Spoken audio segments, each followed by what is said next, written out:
What up? This is Robert Horry. Horry, three-pointer. Buries it. You might know me as Big Shot Bob. To Horry for three. Oh, unbelievable. This guy is off the charts. What's going on, Big Shot Bob? Robert Horry from downtown. Well, there's just a mountain of stuff since last week. We did our show last week. We said, who knows what the hell's going to happen by the next time we convene, and it seems like a very large portion of the league has just flipped on its head in the span of a week. It is the Big Shot Bob podcast. That's B-Dog Brandon Harper. I'm Rob Generous. That is seven-time NBA champion, addicted to watermelon juice, Robert Horry. Join the show before the show sometimes makes me laugh out loud. The stuff that we talk about before we hit the record button. Well, I mean, damn, man, where do you want to start? Because it's been a week. Now, I know a lot of this stuff is, I don't want to say it's old news, but, yeah. I mean, it was like the end of last week that JB got traded to the Sixers. The Walker Kessler stuff. A lot of that stuff happened toward the end of last week. We were all celebrating the 4th of July. Obviously, this is our weekly time to get together and kind of take a quick look back at all the insanity from the week. So, I mean, where do you want to start? Let's start out, since we just had the 4th of July, let's just start out with the good old US of A and our soccer team. Oh, why you got to bring up old shit? I don't want to talk about last night. That was miserable. It was miserable, but you can see the improvements. It's sort of like... Can't. No, you can't. You cannot. You cannot come on this show. I will not allow you to come on this show today and sing the praises of that sad sack team that rolled out last night and showed the world why the USA does not give half a shit about soccer. But here's my point is, the world didn't give a shit about basketball, and now they're catching up. So hopefully, this is my point. Hopefully, we can catch up. But I know it. Hey, I don't think people understand how much money soccer players make. So, they get paid internationally. They get paid. I don't know. Do they make that in the U.S.? I don't know if they make that in the U.S. But I'm saying, if you get good enough here, you do what they do in basketball. You flip-flop. You go out of the country, Spain, Portugal, play over there, and make a shit ton of money. Look, that's what they do now. Here's the thing that I think you're missing when it comes to basketball and soccer. Basketball worldwide to other countries is higher on the totem pole than soccer is to us. So when you start talking about countries catching up, because there is a level of mere importance of basketball over in France and over in Europe, more so than soccer is here, because we have baseball, football Americano, and basketball. There are 3 sports that are all ahead of soccer in this country alone. So therefore, most people in this country don't care about soccer until the World Cup, or unless they're looking at their major league soccer team. But other than that, it's never above those 3 other sports. But this is my point. When basketball players can't make it in basketball, they go be a tight end. So now I'm just saying, if you don't make it in your sport, hey, don't give up. Play soccer. Yeah, just go play soccer. Yep, just go play soccer. There you go. You hear that, Bronny? When they cut you from the Lakers, you can just go play soccer. No, I'm just saying, get your footwork up now, because every kid now should play soccer, because their footwork, look at Dream. It helped them in basketball. Look at Kobe. It helped them in basketball. These guys who play soccer. Where are all these guys Steve from? Nash. Look at Steve Nash. Dream is from Nigeria. Steve Nash is from Canada. What's the biggest sport in Nigeria? I don't know. Do I look Nigerian to you? Let's keep going. Steve Nash is from where? Canada. Hockey. But my whole point is play soccer to get your footwork up. Now you got that base. Now you go play your sport that you want to play. Now you have something to fall back on. Where did Kobe spend a lot of his time growing up? What country? All right. What's their biggest sport over there? Soccer again? All right, then. All these people have a background of being from some country where soccer is high on the totem pole. But my whole point is, same thing with Steve Nash, same thing with Dream. No, I hear you, but I love the fact that your rationale for the advancement of American soccer is just have it as a fallback sport. Just have it as a fallback sport. That way, when you suck in the NBA, you can go play for the soccer team. And that's bound to get us further on the world stage, right? Hey, but no, think about this. Think about if you're a sprinter and you fail at sprinting, get on that soccer field, you're gonna probably be faster than that guy to get to a lot of those balls. Okay, we're not doing this. Yeah, but you can't kick the damn thing or control it when you can not run doing as this. fast as you can to get to it. You want me to tell you what? You want me to tell you what's a better equivalent? What's that? If soccer doesn't work for you and you want to be a kicker in football, that's fine. You have a better chance of transitioning from being a soccer player to being a kicker because you kick a ball anyway. So the transition is at least a little easier. But you talking about, well, shoot, if you don't play this sport, go on over and just play soccer. What? And that's somehow going to make it. I'm trying to give these little, how do I put this nicely? Kids who don't really have a lot of athletic ability, but they want to play a sport, and they're short, and they're not very strong, so that counts out football. And they're not very fast, that counts out. The club. Yeah. I'm just saying. Yet again, a great argument for the advancement of American soccer. Nah. All these horrible athletes just go play soccer. I got news for you. They're already out there. We saw them last night. They couldn't. They scored on themselves practically to go down 3-1. I mean, that was horrible. You're talking about all these folks who ain't good enough. How they need to go over to soccer. Do you know they're 30 years behind everybody else in the world when it comes to soccer? You just now starting. These kids been playing since they were 3.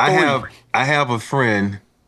His son is going to be the next great soccer player. I'm going to tell you that right now. Has he been playing soccer? He's been playing soccer since he was like 5 years old. That's my point. Hey, let me just say this. When he playing against 10, 11, 12-year-olds, killing them. So this, mark my word, this is going to be the next Francisco. You know, playing for Argentina.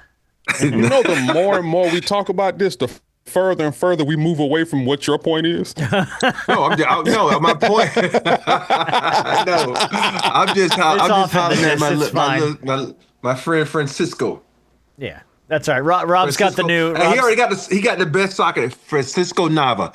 That's a great soccer name. That's gonna be a great soccer name. Great soccer name. No, 100% behind him. As long as he's not wearing the Robert Horry sanctioned, at least we tried U.S. men's national team jersey. And what the hell kind of argument is that for the advancement of American soccer? Here's the other problem we're always going to have. You have to keep hope alive, man. You got to keep hope alive. Look, here's the other problem we have. This is a serious problem. The youth soccer costs a fortune in America.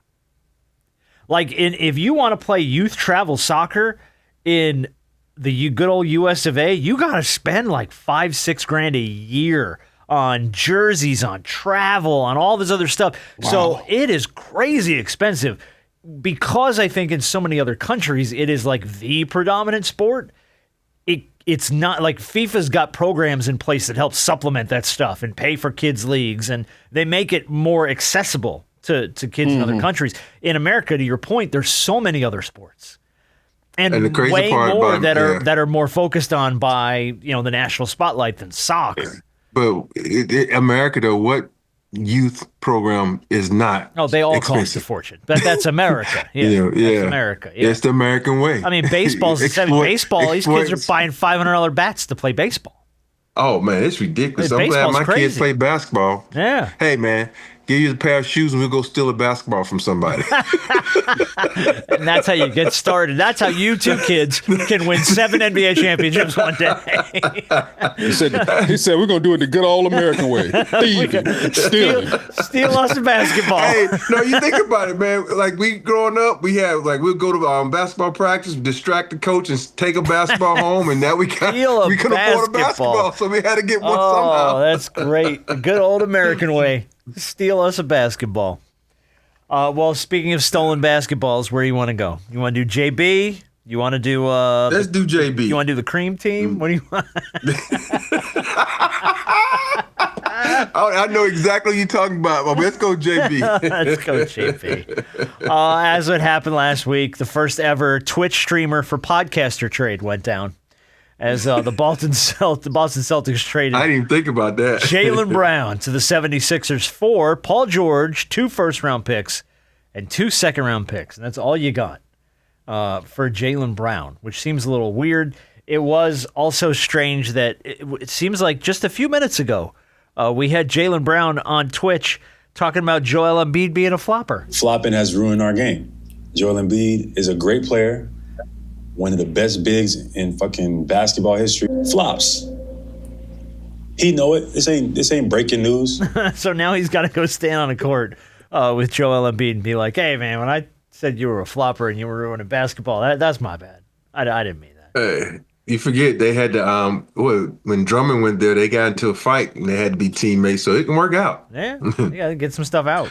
That's gonna be a good team though if they can stay healthy. Yeah, that's gonna be the biggest question. We did have. I'm gonna play a little bit more JB for you. This is him on his stream talking about the trade to Philadelphia. For the last 10 years, I've been programmed to hate Philadelphia, from the history chat to the history of the rivalry to the that's his computer. The playoff battles, all of the above, the process. I've been programmed to be man, fuck the process. So it's it's funny now. I gotta reverse engineer. The process is back the fuck on. We've been shutting the process down for the last I don't know how many years. The process been over, but now the process is back, motherfucker. It's a complete change of programming for JB. All right, we gotta stop this. We have to stop when you get traded to a team that you talked about for so long. I'd rather people just not say anything and just go play for their team. The whole concept of I've been programmed to hate this thing. No, you haven't. No, you haven't. You're right. It's just, here's the thing, though. That's his platform, though. No, that's fine. You can say whatever you want on your platform. Of course, everybody's going to tune into his Twitch stream to hear him talk about the trade. And it's not so much that he's been programmed, but I think that's, I don't know. I think there's a validity to that. You know what I mean? When you're playing for so long in the league and you're basically your whole time in the league, it's been forget these guys, screw these guys. These guys are the enemy. And now it's you're part of the enemy. That's an about face for a lot of people. Maybe so. But just like fans, for instance, put it to you like this. A fan base can hate you because you're on the rival team. Right? And you're one of the best players in the league. But if they ever got a chance to get you to wear their jersey, all of that hate and everything that they had prior to you, all of a sudden just evaporates. It goes out. It's just evaporates into thin air. I don't necessarily agree with that. Okay. I don't. In the sense that I know that there's as a fan, that there's people if Bryce Harper put on a Braves jersey. I was just about to use that example. I'd have a really, really hard time just go Bryce Harper, you know what I mean? But you it's would. for your team. Yeah, but that's not easy. It's not just oh yeah, okay, fine, he's with us now, great. It's Can I be honest with you about something? Go ahead. And Rob, I want you to Rob's think dying to about get this. in here. Yeah. No.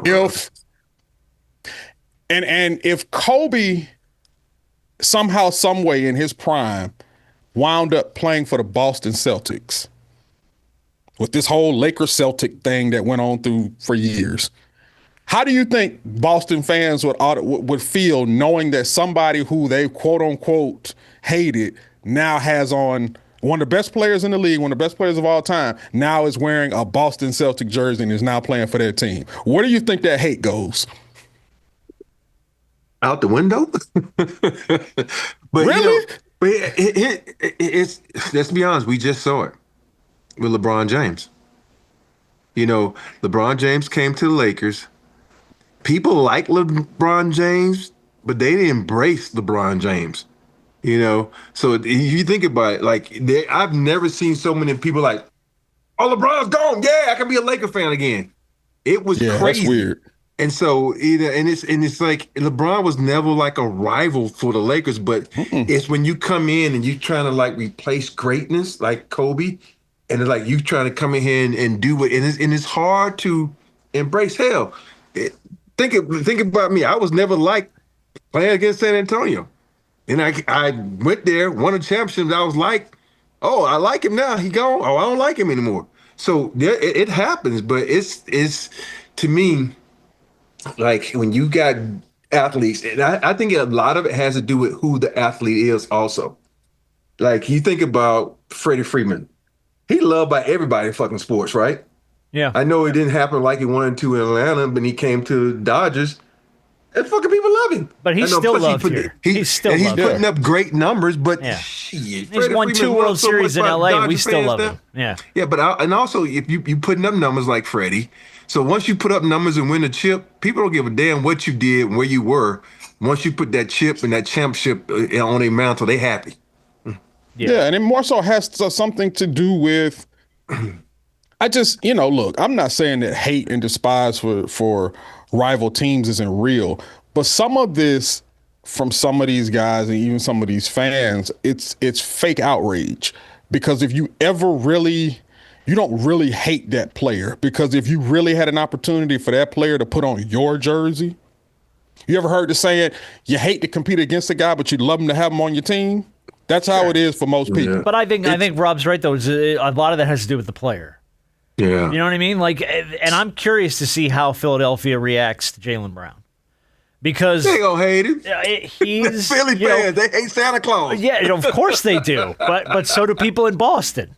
Well, they hate Black Santa, but they like they love White Santa. But it's just, he's a divisive personality in that he's not afraid to speak his mind on. And there were a lot of rumors too that went into his deal with Boston. That the reason why they made this move, and again, this is all hearsay, so we don't know what's true in this and what isn't, but that, Jaylen isn't afraid to tell you what he thinks. He isn't afraid to get on Twitch and tell you exactly what he thinks and why he thinks it, why he thinks this is a bad decision. And not everybody in the Boston organization, by the reports I've read, necessarily took a liking to that. So now you're going into Philadelphia, which is a media-rich target anyway. They're going to be gunning for you from day one. And you're going to get on a Twitch stream and tell these people in Philly what you really think of them and what you really think of the ownership and what you really think of your team. I don't know how quickly they're going to be to put their arms around him. Yeah. Winning solves problems. They get a chip. Yeah. Yeah, but you went to Philly, so Philly fans are going to be looking. What's that little meme of the little kid like? Oh yeah, with holding the Popeyes kid with holding the glass, just like. Yeah. If you're, and I understand that Philadelphia is a proud city, and it's a blue collar city, if you will, but let's be honest, Philly, you don't have a whole lot of room to be turning your nose up at nothing, because you all have had to process times two with two players, and you've been 0 for 2. Yeah, no, we haven't. And so you're just now getting back to some form of, I would say NBA relevancy, but hell, Eastern Conference relevancy. Let's start with your conference first. So trading for somebody like Jaylen Brown and having the team that you have right now, you're a lot better off now than what you've been. So let's not be all highfalutin and turn our nose up at stuff like you just this basketball savant of a city. I don't think they're going to turn their nose up at it. I just don't know how quickly they're going to go to embrace him. Now, to your point, Rob, Jaylen Brown had 29 points per game last season. Tyrese Maxey, 28. And Joel Embiid averaged 27. Now, there's probably a smaller sample size for some of these guys, but it's about 84 points a game between those three dudes from last year alone. Now, all three of those guys are not going to be able to duplicate those numbers on the same court with the same basketball. But if all three of those dudes are healthy, you could put some pieces around them in Philly. Well, you ain't got to worry about one of them for too long. And that's you know which one I'm talking about, because he's going to take himself out. So you only got to worry about two other ones. Okay. I mean, just tell me I'm lying. That's all. No. I just want you to tell me that I'm lying. No. You flying? I'm lying. I'm flying. If I'm lying, then pigs are flying. And I ain't seen no pork in the air. All right. Besides that, we had a couple other weird reports about the JB trade that I wanted to address. I just thought they were odd. This was per Shams, by the way, that the Celtics felt Jaylen Brown and Jayson Tatum were no longer a championship caliber duo. And this is a quote from Shams, quote, whether it was personal situations between the two players, or whether it was just on-the-court basketball fit, the Celtics had made a simple determination that moving forward, they can no longer win a championship, clearly, with Jaylen Brown and Jayson Tatum. Didn't you guys just do that? Yes. That was when that report came out. I called bullshit so fast. Didn't that just happen? Yeah, I called It was bullshit. 2 years ago. Not even what? And if JT is healthy, Boston without JT was a number 2 seed. Yeah, exactly. So what? I think they share. Here's the thing: is like once they said, this is the problem with sports to me. When you put out these trades and you let shit leak out, and now you get these sensitive ass players to be like, oh shit, they're gonna trade me. Motherfucker, your paycheck the same. But now they're like, oh, if that would have never leaked out, Jaylen Brown would be in a Celtics uniform right now. But since it leaked out, his feelings got hurt and he felt disrespected. I've been understanding, like, if I'm trading your ass for Ben Simmons, then you might be upset. I'm getting traded for freaking Giannis, an MVP of the whole entire league. They're comparing you to him. And I understand that it's a pride thing and it's all this it comes into play. But take your feelings out of the game. Go play the damn game. Now you're going into a situation. Don't get me wrong. You're going to Philly. It's not like you're going to be losing there. Philly, if Joel Embiid is healthy, you still got a good core. You got a good team. Now, if you got traded to some team that's not as mediocre, then you should be pissed. But stop it with these guys getting upset. You're getting traded. You got traded for fucking Young. You think I'm mad I got traded for Charles Barkley? Yes and no. I don't want to go. Yes, you are. I don't want to go to fucking Phoenix. But Don't. You are. You 100% you are. Because I went from no state tax, man, to tax. Put on your no state tax shirt. Damn you. But yeah. How do you on the flip side of this? And to me, by the way, the quote that when that report came out, that felt very much to me like the Boston Celtics trying to basically rationalize why they traded Jaylen Brown. Like, well, we just didn't think they were. Shut up. Yes, you did. Just say you traded him because we didn't get along and. For old injured Paul George and future picks. Now, what do you feel about old injured Paul George going to Boston? I love PG. I've always loved this game. The fact he is, defensive player is just he's in that mode of Klay Thompson now. It's like he was so good, but injuries have just slowed you down. Role player, and you can't do it no more. Yeah. And you want him to. We never want our stars to come down to earth. And he's come down to earth. Now he's just Paul. To PG. Yeah, nice podcast P. I'll even say this, like. I do agree with what you're saying is we do look at him through the same scope that we look at Klay Thompson now, and his injuries and everything it leaves a whole lot more to be desired. But I will say when he's on the floor, he's better than Klay when he's on the floor. From what I've seen, I just think from a totality standpoint, Klay is really a shell of himself. Like really a shell of himself. And he's a future Hall of Famer. He's one of the greatest shooters of all time. But boy, oh boy, is he a shell of himself. Paul George is too, but not as much as Klay is. Because I be like, bruh, airballing this left and right. And I'm like, bro, you out there for your shooting. And if you can't knock down, like, come on, bro. I'll say this. Paul George, throughout his career, believe it or not, through a lot of guys through the travel circuit, we've talked about this before. He has the prototypical game that a lot of young guys have always wanted on both sides of the floor. And to see injuries really take him out the way that it has, and for him not to be as productive because of injuries, it sucks because I like his game. I've always liked Paul George's game. Now, he ain't always showing up when you wanted him to. But the way he plays and the way he plays the game of basketball, I've always liked his game. Now, his trades have built many lands, many teams. Ready? The NBA has now traded Paul George for Shai Gilgeous-Alexander, Jaylen Brown, Domantas Sabonis, Victor Oladipo, Danilo Gallinari, 7 first-round picks, and 4 pick swaps. Feeding families, boy. Arguably the most valuable trade piece in the history of the NBA. He's been the most valuable player without winning an MVP. Man. If you think about it. He has built teams. He has built teams. And I think one of those picks. He built OKC. I was going to say he built OKC. I think one of those picks turned into Jalen Williams, if I'm not mistaken. So, yeah, there's that list is just impressive. But you're right, B. You hate to see.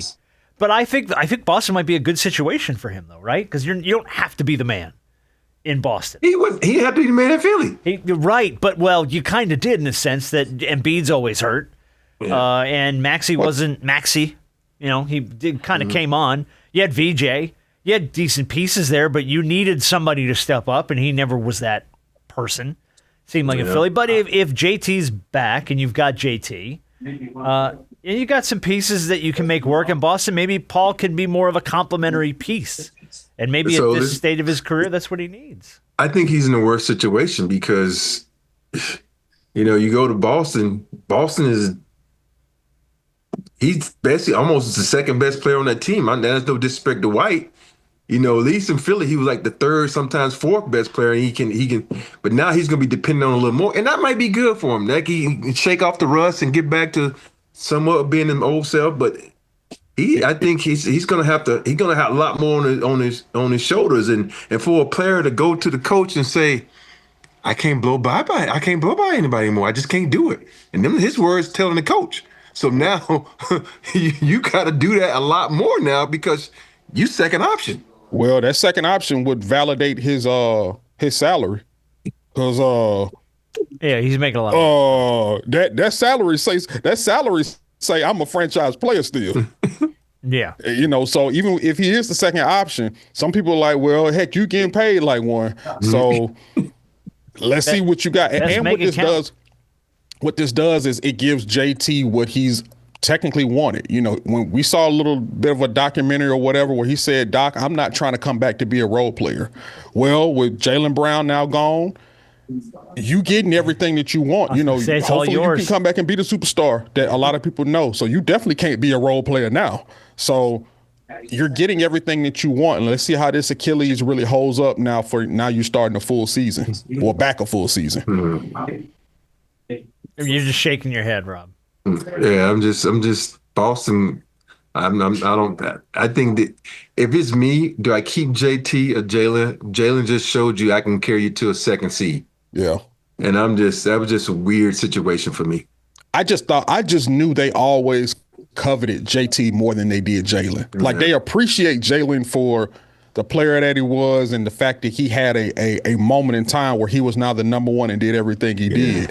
And I'm not mad at Jaylen for necessarily wanting out. Like when you feel as though you're better than what a team thinks you are and you want to go be the man somewhere, cool. I'm not mad at that. Yeah, but I've always felt like Jayson was the guy that they coveted the most. And always, and a lot of times in sports, it's like, do you keep the outspoken person or do you keep the corporate person? I was just thinking that. And there's a reason why they lean toward JT more than they did Jaylen. Yeah. Mm-hmm. And that's no disrespect. And but sometimes organizations don't want to deal with the hassle of someone, causing trouble or, calling you out on certain situations. So they were like, speaking his mind on his own platform. And I'm so proud of Jaylen Brown doing that. You don't have to be silent all the time, and it's a lot of times and, you're in a situation, do you value, the dollars or do you value your image and your likeness? Someone and who's your willing peace to of toe mind? the company line. Mm-hmm. You know what I mean? And that's not a shot at JT. But it's not at all. He's always been relatively quiet in that sense. Yeah. He's never been one. He's never been one to challenge them publicly or in the media or any of that stuff. Or his because teammates. there's a lot of athletes like that. You don't say anything. You're like, I take myself as example. I didn't say much, and I wish if I could go back in time, I've been one of the most outspoken people that I could have been. But back then, you just like, I'm just gonna do my job and go home. Worry about things later. Yep. Yeah. Yeah. So it makes. All right. Well, look, you're sending us texts about it. So I feel like we have to talk about it. Let's go to TikTok and find out who we're talking about. We got the fucking Frat Five, the Suburban Super Team, the Costco Cartel, the Dairy Dynasty, the Mayo Mob, the Caucasian Connection, the Beige Brigade, the Cream Team, the Brunch Bunch, the Casserole Collective, Live Laugh Lakers. TikTok having a field day with the they having a ball, man. With the Lakers, man. I think the one that made me laugh was Malibu's Most Wanted. That's good. I like that. That was a funny one, man. That's great. That's outstanding. I said, man, they turning right back to the Minneapolis Lakers. Yeah. Man, I hate to say this, but this is the thing. When's the last time in the NBA you saw a team possibly start 4.5 white guys on a starting five? Because Quentin Grimes is black and white. So think about it. They're going to start 4.5 white guys. Yep. Yeah. Where have you seen that at the beginning of a season that this is your starting lineup? No. Where the hell the Los Angeles Lakers think they going with a bunch of white dudes? Somebody had to say it, so I'm saying it. Your 3 top players are white dudes? Really? This ain't golf. This ain't baseball. Hell, it ain't even soccer.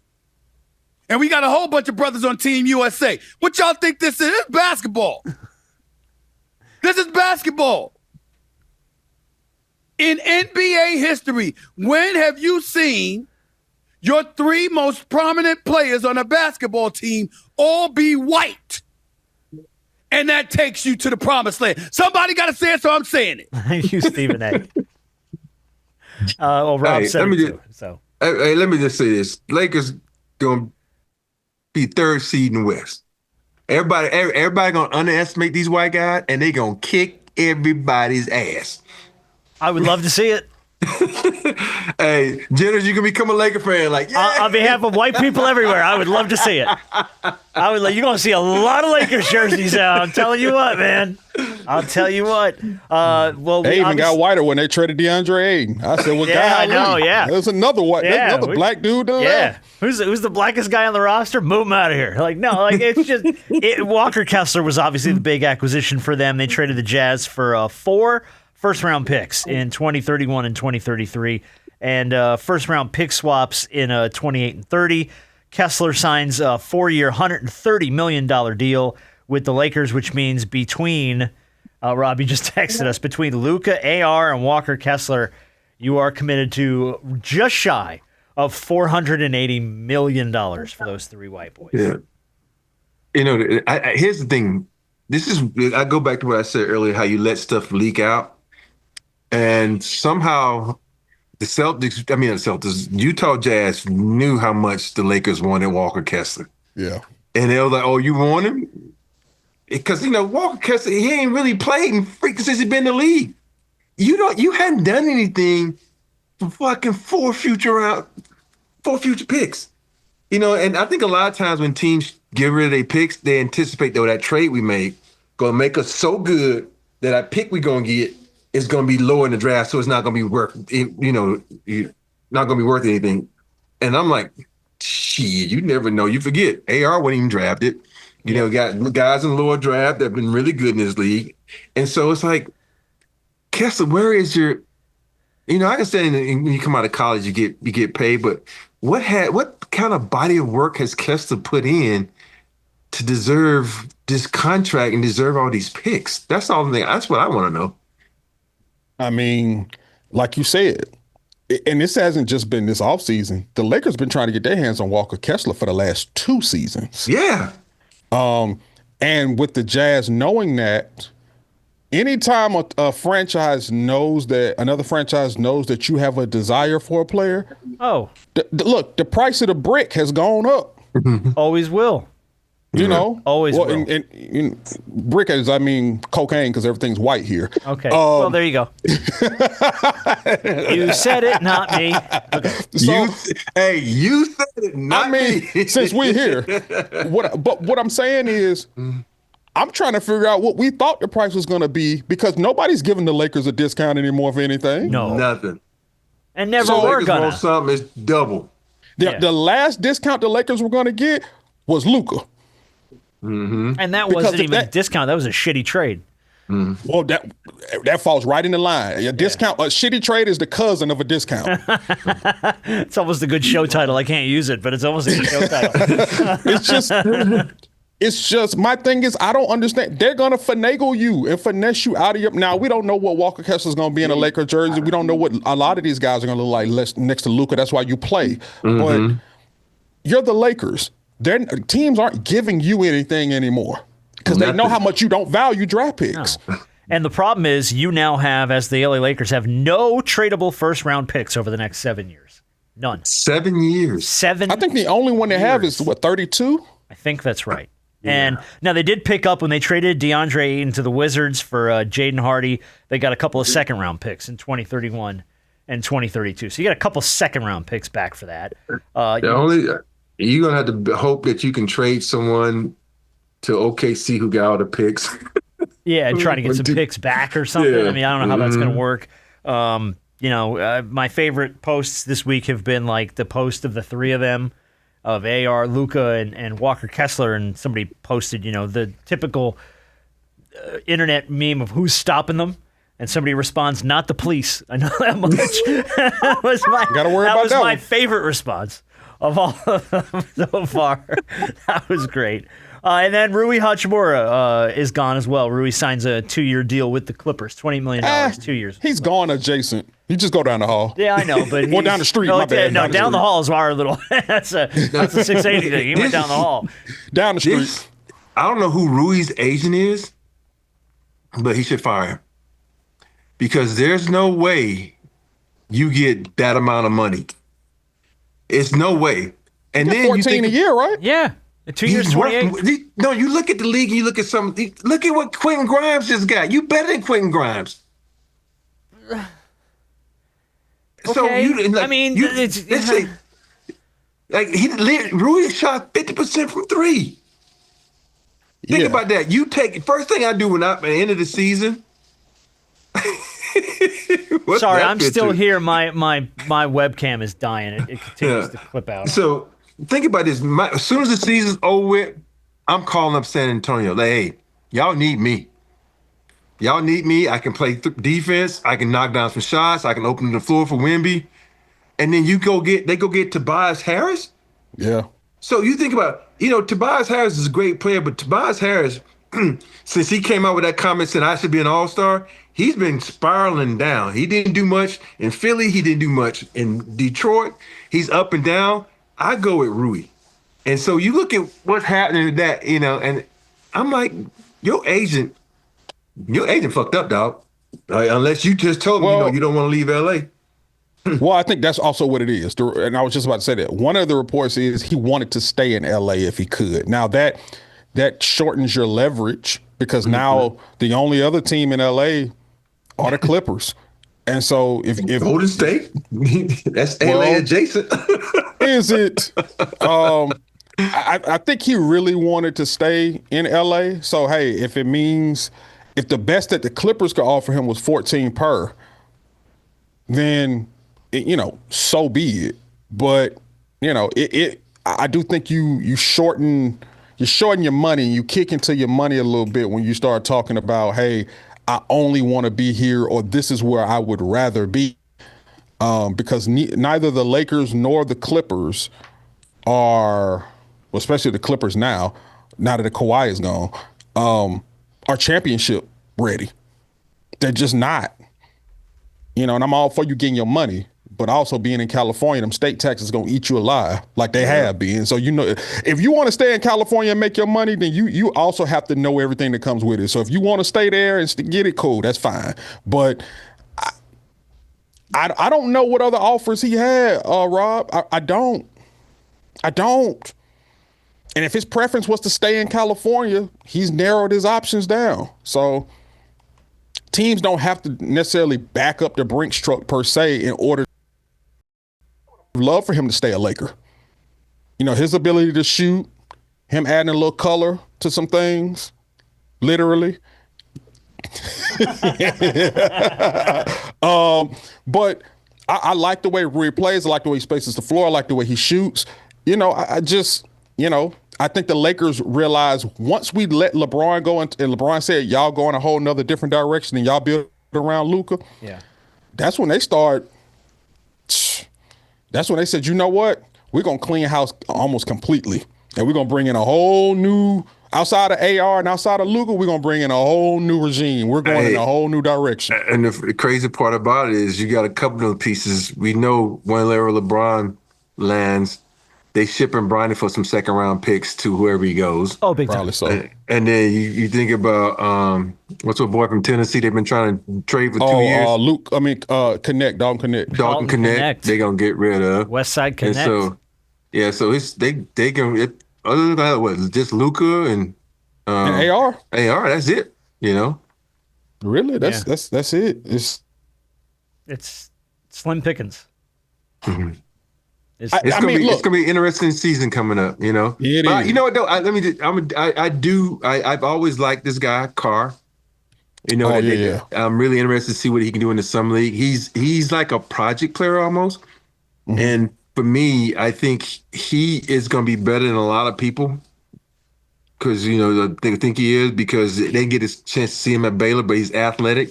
Don't get me wrong, his shot selection, his jumper need to improve, but you can't deny his athleticism. Yeah, he's crazy. I watched him a little bit when he was at Baylor. Yeah, you're right. Mm-hmm. Yeah, so absolutely. So, man, a lot of building to do. A lot of building. It's gonna be interesting when they come to Atlanta, boy, because that team's gonna look a lot of. On one side, you got the Hawks, who a lot of brothers over there, and then on the other side is, hey, don't make me call my lawyer. I will sue you. Let me ask you a question. Has this been the wildest free agency in NBA history? This last 2 weeks? Because when you really take a step back and look at it, Giannis to the Heat, Kawhi to the Raptors, JB to the Sixers, LaMelo to the Timberwolves, Paul George to the Celtics, Ja Morant to the Trailblazers, Walker Kessler to the Lakers, and then all the other moves we've talked about. I don't know if I can remember an offseason that's been quite that full of league stars finding different. Like every year you get the trades and the moves and stuff, and that's commonplace. But like huge main name stars moving like that in offseason. I don't remember a year like that. I don't remember it either. And I think a lot of it has to do with OKC and San Antonio. I know, no disrespect to New York, who just won a championship.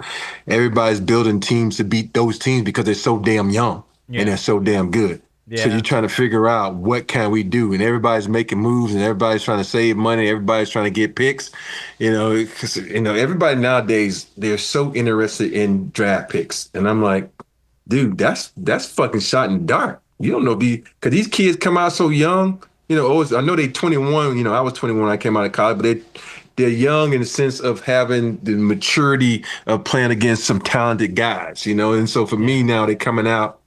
And they're taking these chances because I think I'm going to go on record. And everybody thinking how great this draft we just had, how great it's supposed to be, it's not going to turn out as great as everybody thinks it's going to be. You're going to probably have maybe 4 to 5 guys that are going to be good. And the rest of them are going to be like, eh. Okay. All right. And I imagine it's your guys near the top, that class, probably going to hang in there for a little while. More likely. Look, so you talked about number 1 picks in the draft briefly. Dallas was close to pulling this off, but it looks like Washington may actually have it happen this year with Anthony Davis, DeAndre Ayton, and AJ Dybantsta on the same roster. Wizards have a chance to roll out 3 former number 1 overall picks onto the floor at the same time. Dallas came close, but never got them all on the floor at the same time. When they had Cooper and Kyrie, they had the roster for it. They didn't quite get them all out there at once. So it's a fresh start in Washington, but you talked about it, Rob. You think that team's got a little bit of upside now? I really do. I think, everything is like we just talked about Philly. It's like mirror image what we're doing. We're going to D.C. And how healthy AD is. Because if you look at that roster on paper, you got 3 guys that's going to be out there that can play good defense. You got AD, who's an excellent eraser. You got young, athletic, Dybantsta, and you got Trey, who can put a 50 at any moment. Mm-hmm. But at the end of the day, 1 ball. Coach, I don't know what kind of system he's going to put out there, but are you going to get these guys to play together? That's the biggest key. Yeah, definitely going to be tricky. Do you want to? I'm going to play this real briefly, and then we're going to do a couple of quick things. We'll mention a few more signings. I'm going to punt some of this to shoot around on Friday, but we're going to play a game called History Repeating this week. And no, it's not a bad game. It's actually kind of an interesting game. But I did want to play this quick clip from Rich Paul on Game Over with Max Kellerman. They were talking about LeBron's future. Obviously, everybody's talking about LeBron's future right now. But Rich Paul had this to say about LeBron and the possibility of playing for the Knicks. If the Knicks hadn't have won, there would be no board. He'd be going to the Knicks. He'd be going to the Knicks. Interesting. But the fact that they won, I always thought that eliminated them. So if the Knicks hadn't won the NBA title, Rich Paul said LeBron be playing in New York. Which I was like, okay. So what's the reason why he's not in New York then? Like, I'm confused why them winning the title was the offset there. Oh, I know why. That's easy to know. Because they had to pay everybody else? Because LeBron wants to be... LeBron going somewhere is the veteran guy, the all-time great that goes and helps this team get over the hump. Bestowing knowledge, just bringing a level of experience and expertise that a team doesn't have. With New York already winning it, he wouldn't be that guy. He would be a guy going to join a team for his own benefit versus their benefit. You see what I'm saying? Oh, yeah, okay. That's basically all that they're saying. Reason. He wants to be the reason. He wouldn't be the reason if he went to New York now. Yeah. Okay. Basically. I just thought that was interesting. That's why going to Miami would be interesting, because even though they got Giannis, they haven't won anything with Giannis. No. But they have one with LeBron. And LeBron could go down there and be to him what Dwayne Wade was to him earlier in his career. So true. And the thing about it is also, I think athletes pay attention. And LeBron is always, very conscious of what's been said about him. He didn't want to do a KD. KD the talking point was you went to the team that was already one up on you, and and so I think he's like, no, I want to go somewhere where, that pie is missing a piece to be a whole. Yeah, I want to be that missing piece, and and go there. And if you go, let's be honest, you go anywhere in the East, it ain't gonna help. Because I'm just thinking, you got the year under your belt. OKC is pissed off. San Antonio's gonna be a lot better. It ain't gonna help. No. We'll see. Where do you think I think right now it looks like all signs are pointing to Cleveland because of the announcement that he's going to have a documentary filmed about this season and all this stuff. Feels like it's set up for him to go back to Cleveland, but yeah, I think, at the end of the day, you want to go back to where it all started. And you think about, would he get more love in Cleveland, Miami, New York, Detroit, wherever it may be? Where is he going to get the most love? Cleveland would have a parade for him just coming home. Correct. Yeah. Everything. It's just set up perfect. You think about it, let's be honest. One of the best stories in all of sports. Coming in with all this clout saying he is the next one, and he fulfilled all those. Everything that he did, he fulfilled every fantasy, everything that it can be done. And now you end it in Cleveland where it all began. That's a fucking movie in itself, And the fact that they're filming it. Fuck Space Jam. It's set up. Fuck The Fish to Save Pittsburgh. Any other basketball movie. This is perfect for him, And you got movies that you can make. Christian just made me watch Michael, and I love it. This is the next. It's just called LeBron. It's a film. It's a movie. Yeah. And now too with Donovan Mitchell. Donovan Mitchell got his extension with the Cavs. He agreed to a 4-year, $273 million max contract extension, includes a player option for 2030, 2031, full trade kicker. He could have waited for an additional 5th season, but instead he committed early to show the long-term commitment to Cleveland. In year 1 of this new deal, he'll be making $61 million. Year 2, almost $66. Year 3, $70.6. Year 4 of this contract, $75.5 million. Damn, crazy. For Donovan. Maybe he did that to entice LeBron. Say, hey, I'm your Dwayne Wade. I know I'm not as talented, but hey, we can make something happen here, So, yeah, I don't know, but it seems like that's set up now, though. You've got your pieces, you got your guys.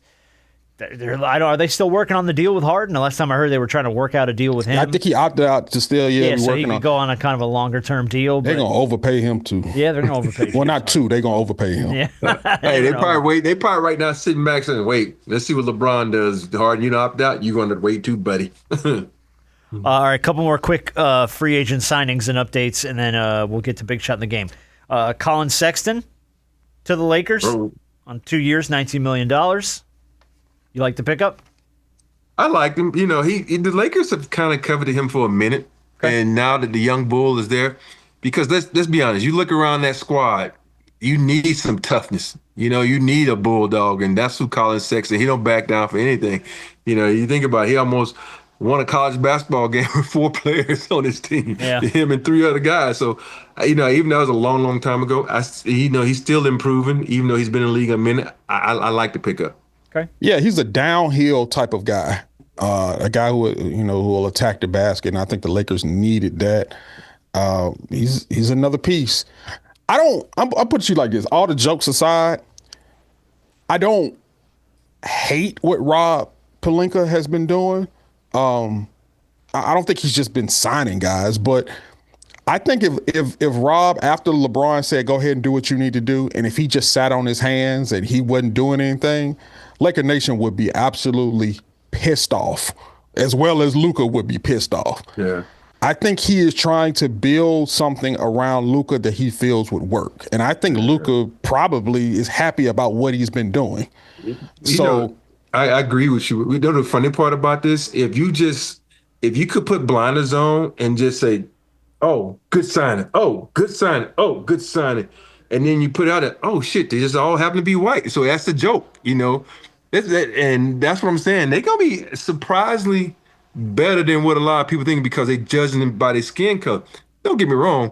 If every team in the NBA lined up for a 40-yard dash, the Lakers going to finish last, but still. It's like, but I still think they got some guys who know their roles and can do exactly what they need to do to help Luka. Because if you look at this team, it's basically Dallas when Luka went to the championship. It's all, and it's just, you know, everybody's just different skin color, you know, and it's the same team that Luka wanted that he had in Dallas. It's the same team. Okay. Free agent Tobias Harris, 2 years, $31 million to the Spurs this week. He leaves veteran presence. Yeah, he leaves the Pistons, goes to San Antonio. Anthony Simmons, 2 years, $12.3 million to join the Sixers. Yeah, hey, that's one of the pickups we didn't talk about the Sixers. No. I like that guy. He can hoop. He can go. Yeah, Anthony Simmons is good, man. He's an aggressive player. Restricted free agent Jaylen Duren stuck in limbo. Wants north of $40 million a year from Detroit. Apparently reported as Detroit's offering him about mid-30s. So they're just stuck in a weird little limbo. Hey, here's the funny part about that. As he sits there and waits, there ain't no money left out there for other teams. So you're gonna mess around and you're gonna end up having to pay him. Yeah. Quentin Post, Warriors center, signed 3 years, $30 million with Memphis. So he's off to Memphis. Houston added Bogey, Bogdan Bogdanović to a 1-year deal. Sacramento Kings are waiving DeMar DeRozan, making him a top free agent. DeRozan's $25 million salary was guaranteed for $10 million. So they've got to move a little things around. They want to find a way to match that money somewhere. But DeMar DeRozan moving on from Sacramento, it looks like. So that's going to be an interesting pickup and where he goes. Yes, he's going to land somebody. Somebody's going to overpay for him, and I don't mean that in a bad way, but somebody's going to throw some money at him. To me, I think he should go back to San Antonio. Because San Antonio, let's be honest, is there room for him on that roster right now? Hey, man, you can make room for him looking at their bench they got. I'm like, no. Can you pay a guy that kind of money to come off the bench, though? But no, it's like I don't think DeMar's gonna get the money he's expecting to get because the long in the tooth thing is gonna probably hurt him. You know, he's a little older player. Yeah. And plus it's a place he's played before. They're familiar with him. You know, he's familiar with the system. So and if he wants to win a championship, that's my bet. Okay. All right, let's do Big Shot of the Week, and then we're gonna play History Repeating. Big Shot of the Week's gonna go to Pat McAfee. Seriously? Yeah. Here's why. So he was doing an interview about signing his deal with ESPN. He talked about, the fact that he got to negotiate and sign this big deal, but it's not so much the deal, it's what he did for his guys. I mean, I negotiated a $100 and some million contract. Right. But that was like a cool moment that I could have never fathomed in my entire life. And then you talk about the boys, like I gave them backpacks with like $250,000 in it. Like that's a cool thing that I could have never That's beyond cool. But like, I don't know, man. I have no idea because who knows what the media space looks like a year from now? Who knows what our show looks like a year from now? Everybody talks about being a chess player. Like, I'm checkers, man. I'm just trying to get over you, get to the next one, and then king me, bitch. I like the flash, but I like the fact that he sign this big deal, and the first thing he did was take care of his guys. Because it's How many guys did he take care of? He's got several dudes on that staff. I want to say it's 4 or 5 guys. Yeah. So he says he threw them each a backpack full of $250,000 as a signing bonus for that huge deal they put together. So good for him. First of all, if you throw me $250,000, don't tell nobody, motherfucker. Now I got to pay taxes. You got to pay that as a straight cash in a backpack. Hey, they gonna come. Ain't you one of his boy? No, I ain't one of his boy. I ain't worked for him ever. No, yeah. No. I also do very much like the philosophy of everyone's going checkers, chess, and I'm checkers. I'm just trying to get over you and then king me, and then I'll come back down the other way. It's actually pretty damn good philosophy. So just big shot of the week for Pat McAfee for taking care of his boys. All right, history is repeating itself a lot, it seems, right now. All these things happened in 2018 that are happening again in 2026. LeBron hits free agency. Patriots lose the Super Bowl. Rockstar drops a game changer, a video game. Odell Beckham is on the Giants. Conor McGregor is fighting. The Golden Knights lost the Stanley Cup Finals. A new Avengers movie comes out. Kawhi Leonard gets traded to the Raptors. The World Cup is on. Drake dropped a new album. Trump is president. And there's a new Spider-Man movie coming out. All those things happened in 2018 and again in 2026. Damn. That's wild. And then this I'm week... I'm only happy about one of those. Can you figure it out? I'm sure. Well, I don't know. There's a couple in there I'm pretty psyched about. So I don't know if there's an Avengers and a Spider-Man thing in there, both of them. So I'll go I count them as the same thing because they're under the same Marvel umbrella. Okay, good. And then we had this week Kyle Lowry. It just announced that he re-signed with Toronto on a one-day deal so he could retire a Raptor. So he gets to go back to where it started for him, I guess. And then all the rumors we just talked about with LeBron going back to Cleveland. So the game this week is history repeating. I'm just going to give you a player profile. I'm looking for my music is missing now this week. Everything's a mess this week. There it is. I'm going to give you a player profile. You just have to tell me who's the player where history repeated itself. So we'll start with Rob. If you can get it, great. If not, Harp can steal it from you and vice versa. So we'll start with Rob. A 5-time All-Star who spent 12 years anchoring the front court for a small market franchise in the Twin Cities. He was dealt to Boston at the peak of his powers. He helped them win a title before heading back to close out his career in 2015. Repeat that now? A 5-time All-Star who spent 12 years anchoring the front court for a small market franchise in the Twin Cities. He was dealt to Boston, a title contender at the peak of his powers. He helped them win a title before heading back there to close out his career in 2015. History repeated itself for what player? Hell, I don't know. Drew Holiday, I know that's wrong. I think I know. Go ahead, Hart. Kevin Garnett. Kevin Garnett for the Minnesota Timberwolves. That's absolutely correct. Why you look crooked? No, I was like. Okay. You missed all I forgot all about him. You forgot all about Kevin Garnett. Holy shit. No, in the sense that he went back to Minnesota. I forgot about that. All right, there you go. Harper, you're up 1-0. A number 2 overall pick out of Cal became the face of a Dallas franchise in the mid-'90s. He was traded away to Phoenix, then to New Jersey, then dealt back to the Metroplex in 2008. 2 years later, he hoisted the Larry O in Dallas. Who did history repeat itself for?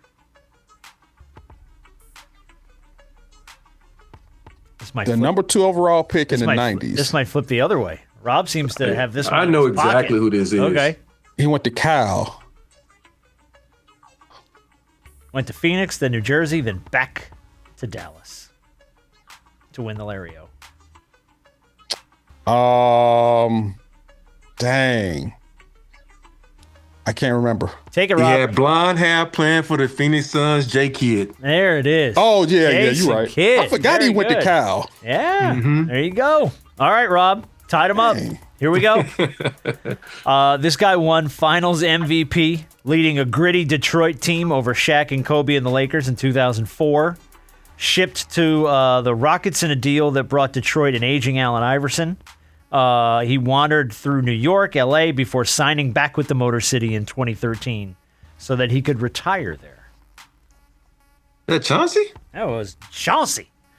Chauncey. That's absolutely correct. Phillips, yep. Very good. All right, Hart. 15 years after the beating heart of a proud Boston franchise, right through the 2008 title, he was traded to Brooklyn, A few years later, in a cost-cutting move, he came back in 2017 for exactly 1 day so he could sign a ceremonial deal and hang it up as a Celtic. Paul Pierce. That is Paul Pierce. Very good. I don't understand why guys go back and sign for a day so they can retire. It doesn't fucking matter. Well, I It's a sentimental thing, Yeah, brother. it's just more of a I get to say I retired as. You know what I mean? Yeah. Hey, you know what I'm happy? I retired as an NBA player. Yeah, very good. If you would have spent most of your career with one team, you would want to come back and re-sign for a day to retire with that team. What good is it going to do me? I don't know. Is there like some kind of an official designation or something? You retired But Rob, as? you didn't play 17 years with one team. I think that mentality is different when you spend overwhelming majority of your career with one team. Like if Freddie Freeman decides to call it a career, he will sign probably like a contract with the Braves for a week so he can retire an Atlanta Brave. How many championships did he win in with Atlanta? One. He's won 2 in LA. He going in the Hall of Fame as a Dodger, though. Oh, God, that hurts my heart. Shut up. All right. I know, but he won 2 titles What are we there. doing? Stop it. I know, it hurts. I know. No, just you kicked me in the shin. That was not fair. All right, Rob. Signed as a marquee free agent in Boston in 2016. He bolted for Philadelphia 3 years later in a disastrous fit, got flipped to OKC mid-contract, and then was traded right back to Boston in the summer of 2021. In 2024, he had a championship banner to show for the round trip that he took. Who did history repeat itself for? He didn't start his career in Boston, but he was there for a nice fat chunk of time before making all these moves.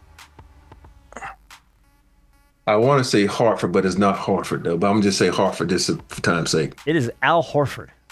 It is Hartford? Absolutely correct. Yeah, absolutely correct. Good job. It was Al Horford. All right, Harper. I didn't hit a Hawks. Did I hit a Hawks anywhere? No, I said he got traded to Boston. Oh, to Boston. Yeah. Oh, yes, true. Okay. Harper, a key piece of the Bay Area dynasty that won 3 titles in 4 years. He left the Warriors via a sign and trade the summer after a finals run, spent the time in Memphis and Miami, got traded back to Golden State in 2021, and got one more ring there in 2022. Who did history repeat itself for? I feel so like he Rob, went to Memphis. I feel like Rob Memphis knows. and Miami. I'm stressing every brain cell trying to remember. He won 3 titles in 4 years. He left for the sign and trade after a finals run, went to Memphis, then Miami, then back to Golden State in 2021.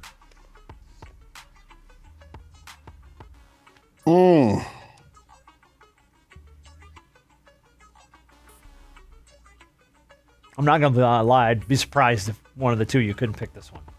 If we couldn't? Yeah. This one stood out for me. Dang. Memphis, Miami, then back to Golden State. No, Harp doesn't have it. I feel like I should know it, but I forget. Rob, do you have it? Is it Iggy? It's Andre Iguodala. God, dog, It is. he was sitting Andre right there on my Iguodala. mind. I know, I said, he's but right you know what? there. I don't remember him playing in Memphis. Well, again, you get moved there. You gone. He was back to Miami. Boom. He got And moved he around. was sitting. I say I bet it's Iggy. I bet it, but I You didn't say it. Should have gone with your gut. It's not Al Horford. Well, actually, it is. Yeah. All right. Hey, when in doubt, beat. Yeah. All right, Rob. Your turn. And we have 2 left to go here. An undersized defense first big man who anchored the Pistons' title run in Detroit despite never averaging double-digit points. Left for Chicago as a free agent in 2006, got traded to Cleveland, and then Big back Ben. to Detroit in 2009. It was Big Ben Wallace. Good job. Yeah. Once you said undersized, I kind of Yeah, you gave it away when you said undersized big. All right, Hart, last one. A 2-time championship big man who made his name in small market Tennessee before a blockbuster trade sent him to Los Angeles, where he won 2 titles.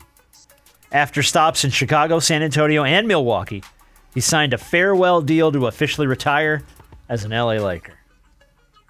Pau Gasol. That is Pau Gasol. In that case, it's like, think about that. He signed with the damn Lakers. Why? He You wanted to fucking retire spent all your Laker. years in the fucking Memphis. Yeah, but in Yeah, this but case, he he won 2 titles with the Lakers. We know why he did that. And Kobe's one of his best friends. Yeah. Oh, he did it just say, because would you rather have Laker or Memphis as your title? Laker. Well, of course, anybody would have. Wait a minute. You is the would have done the answer. same thing. I won everywhere I went, so anyway, I got. it was hard. Oh, yeah. It's different for me, big dog. What I'm saying is, all throw what I'm flowers saying at Rob's is- feet. Yeah. Wait. Out. Yes, we know you went everywhere. I'm saying if you were in Paul Gasol's shoes, you would have done the same thing. No, it wouldn't. But it's. I get it though. For Emmett, I don't know why Rob want to do this today. Yeah. I'm just saying, man. I'm just saying. He's ornery. He's ornery I'm Ori just- today.